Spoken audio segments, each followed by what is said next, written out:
Good day, Doctor. Today we'll be presenting the IT security audit case study analysis. So we have 4 team members, which is Vinod, Sivan Raj, myself, Shweta, and Praveena in this group. So to summarize this case, as we know, there's an organization named Singh Health, which is in the healthcare industry, has undergone a severe cyber attack during the period of 27 June to 4th July 2018.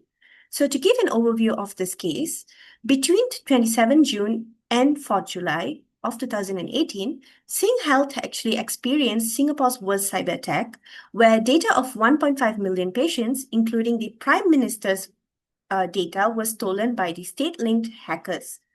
The breach, an advanced persistent threat, exposed major gaps in IT security, staff readiness, and governance in their healthcare industry in India organization. A national investigation and audit led to a few key recommendations to strengthen cybersecurity in the healthcare sector. So we have identified a few security issues. So there's 5 in the slide. So first would be the inadequate staff training and awareness. This actually has led to an impact of delayed detection and response that allowed attackers to exfiltrate large amounts of sensitive data. Second would be poor patch management, which can be categorized in the technical vulnerability, which this had enabled exploitation of known vulnerabilities by the threat actors. Third would be the weak password practices. Some of the staff has actually implemented a very weak password. So this has led an increase in risk of brute force or even credential stuffing attacks. Fourth would be inadequate malware protection. So the software that they were using and their system was not protected by an external system that they're supposed to have, like an antivirus. So this allowed the attackers to operate undetected within the network. And fifth would be lack of clear incident response protocol, which had an unclear reporting lines and inconsistent responses among IT and security staff during the incident.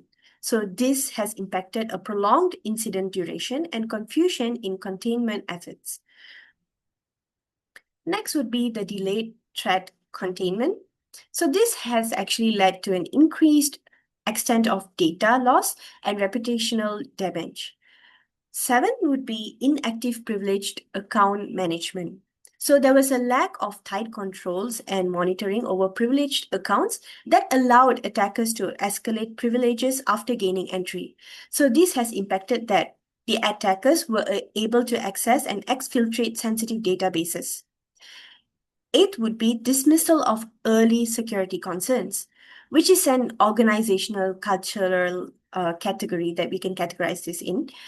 This has led to security warnings that was raised by employees that were not taken seriously or followed up after that.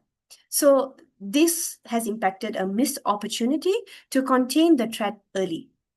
9 would be absence of network segmentation, which comes under the category of network security, which has led to facilitated unrestricted access to sensitive data across departments. And finally, we detected this issue, which is an incomplete audit trails and monitoring logs, which is very important, especially, when you do auditings and to keep your system securely, you should always have an audit trail. So logging mechanisms were insufficient in this case, and key logs were either missing or not reviewed in real time. So the impact of this has hindered forensic investigation and delayed confirmation of the breach. So that's about it for the identified issues. Good day, everyone. I'm Praveena Subramanian. Metric number MEC234022 will be presenting the audit findings. So this audit is conducted by 4 team members led by Vinod Subramaniam, and the rest of the team members are Sivan Raj, Shweta, and myself, Praveena. So the audit scope is performed in Singh Health, a healthcare industry from 27 June 2018 to 4th July 2018. So it is a security audit control. examines access control, operational deficiencies, incident response, security of the all over network infrastructure, governance, and compliance. This audit will be focusing on areas which cause the security and data breach in the organization. So these are the tools or frameworks used, which is ISO 27001, Information Security Management System, NIST Cybersecurity Framework, the Health Insurance Portability and Accountability Act, HIPAA, as it is a healthcare agency, and General Data Protection Regulation, GDPR, Security Organization Control Reports, SOC reports. So we have also done a root cause analysis on the security data breach in the Sync Health, and we have identified 6 causes and presented it in a fishbone diagram. So this is a cybersecurity breach lead to advanced persistent threat (APT) in Sync Health. So the first cause is human itself, and the factor is lack of awareness among employees. So insufficient training were provided to the employees, and also absence of MFA implementation, and late escalation of issues since the person in charge was on leave on that day, and they were still using a 8-digit password instead since 2012. The second one is process. Uh, and the factor is ineffective policy implementation, which led to poor incident management plan, and also weak administrator control and inefficient incident response plan when the disruption occurred. The third one is technology, poor technology practice, which is the weak patch management process, insufficient malware protection, which was defeated. The antivirus that implemented in the organization was defeated by the malware, so it is considered as a poor technology, and also inadequate security patch. Furthermore, the network infrastructure, due to poor security structure, poor antivirus deployment, because only some of the devices had latest update, whereas the rest of the devices were outdated, and insufficient security check. The next one is compliance, due to governance carelessness. So there's no remediation action performed as suggested in the audit. Previously, in the internal audit, they have suggested a few remediation actions, but it wasn't really implemented by the authority. And then the next one is ambiguous incident escalation process. Since the person in charge was on leave on that day, they do not know where to escalate that issue, and then they do have like a lot of communication channels, so the message conveyed wasn't really accurate or can be considered as ambiguous also. The final one is the environment, uh, due to inadequate operational process. The first one is late in incidents detection due to the absence of the person in charge, and also poor communication during the disruption. So that is all from me. Thank you.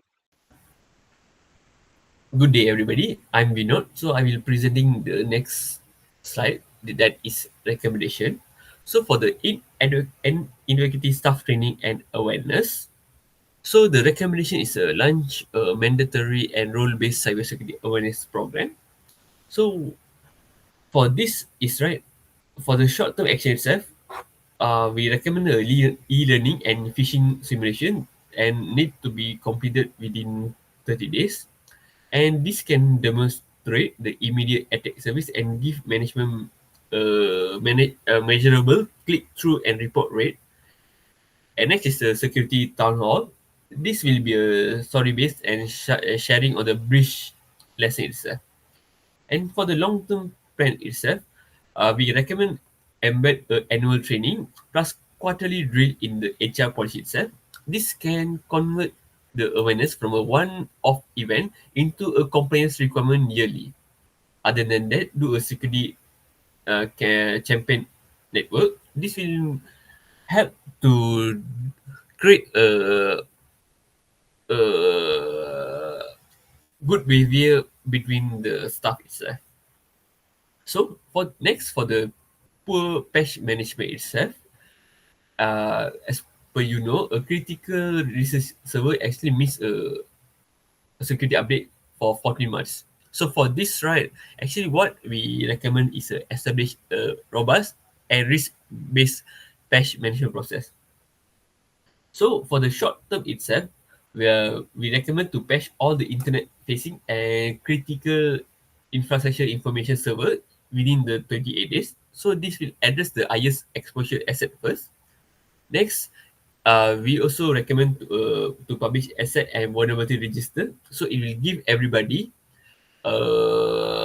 data and single source of truth before we can do a tracking and patching itself.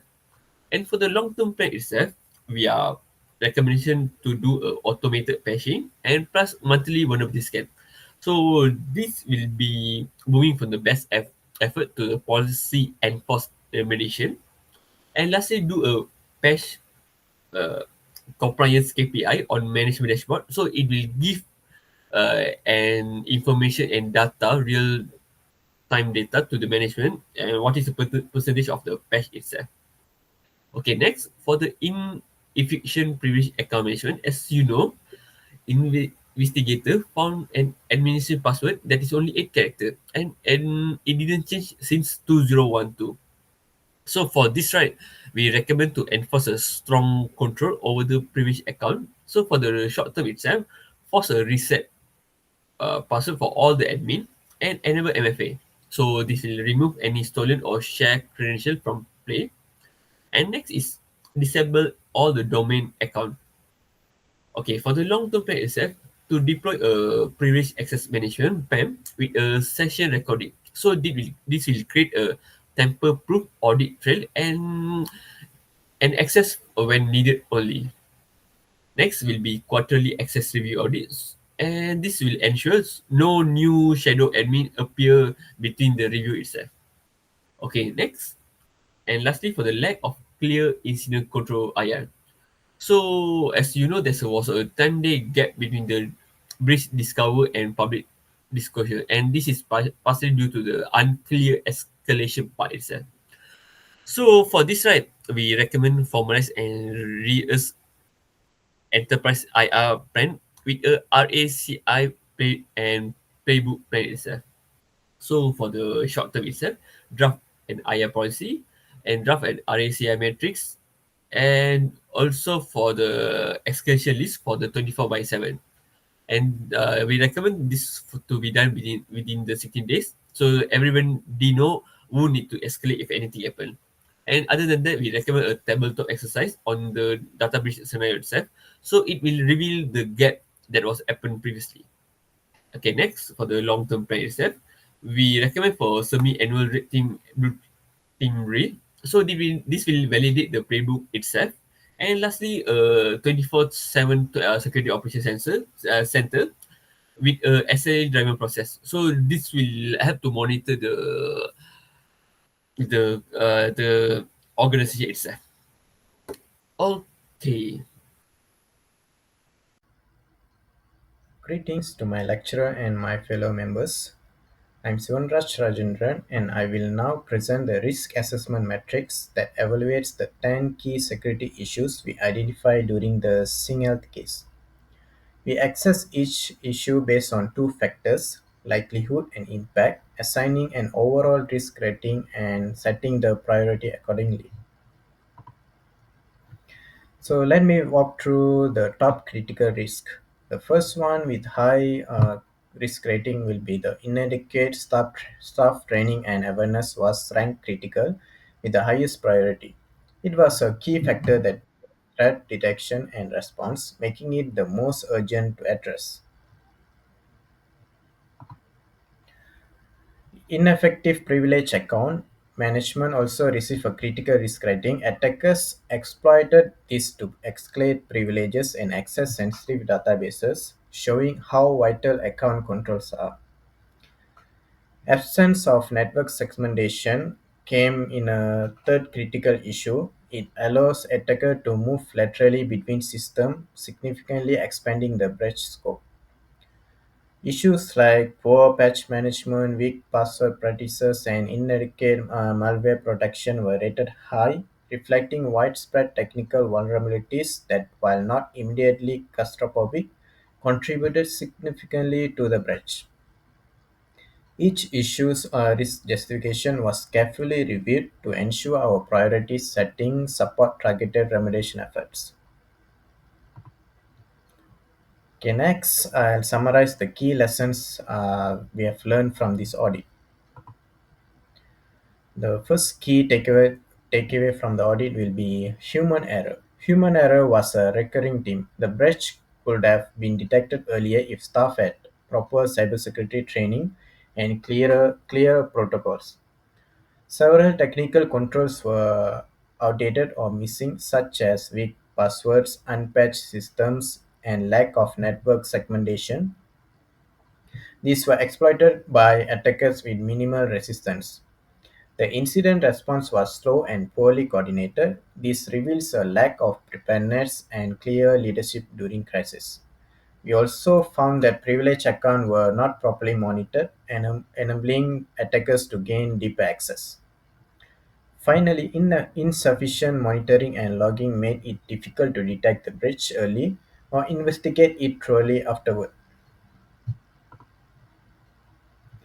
Okay, to prevent such incidents in the future, we recommend regularly mandatory security training with phishing simulations, automated patching, and strong password policies with multi-factor authentication, implementing network segmentation, and deploying monitoring tools like SIEM and EDR for real-time threat detection. For the improvement, security awareness should also become part of organization's culture. This includes leadership support, open communication, and recognizing employees who report risk. Ultimately, this audit highlights the importance of aligning people, processes, and technology to build cyber resilience, especially in critical sectors like healthcare. Now, my fellow friend will continue with part 8. Thank you. And hi, so next I will present for the group reflection. So what challenge we face during the analysis? We have a lot of information overload and credential check. Other than that, we face challenge in balancing the technique depth with the executive friendly language and align the likelihood and impact scoring across the team. So what we will do differently next time as an auditor. So we will adopt an assume breach mindset and we will do a proactive threat hunting. So other than that, escalate any anomalies immediately regarding the ownership and verify the dimension of past finding before closing the audit item itself. Next, for the border connection to the cyber security best practice, so we recommend to reinforce the NIST CSF and ISO 2700 for the least privilege, asset inventory, and central logging. And we also emphasize the incident response and continuous improvement cycle. And lastly, highlight to the people and process focus in the healthcare safety government itself. So that's all from me. Thank you.